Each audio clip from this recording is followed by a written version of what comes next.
पंजाब हुकूमत की तरफ से ड्रग रूल्स एक्ट में की जाने वाली तरमीम के खिलाफ केमिस्ट एसोसिएशन खुड़िया खास का पंजाब हुकूमत के खिलाफ शदीद एहतजाज।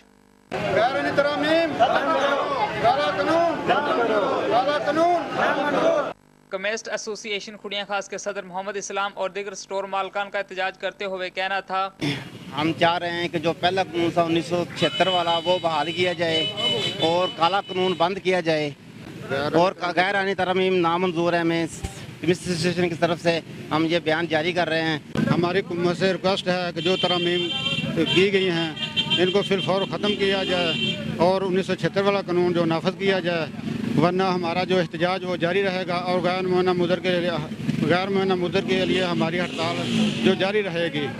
हम पंजाब हुकूमत से मुतालबा करते हैं कि ये जो है 1976 वाला कानून लागू किया जाए और ये 2017 का जो कानून है इसको ख़त्म किया जाए। जब तक ये पंजाब हुकूमत ये काला कानून ख़त्म नहीं करती तब तक हम गैर मुअय्यना मुद्दत के लिए हड़ताल जारी रखेंगे। स्टोर मालकान का कहना था, जब तक पंजाब हुकूमत अपना ये काला कानून वापस नहीं ले लेती तब तक एहतजाज जारी रहेगा। कैमरामैन शकील के साथ मियां आसिफ कसूरी, पाक न्यूज़, कसोर।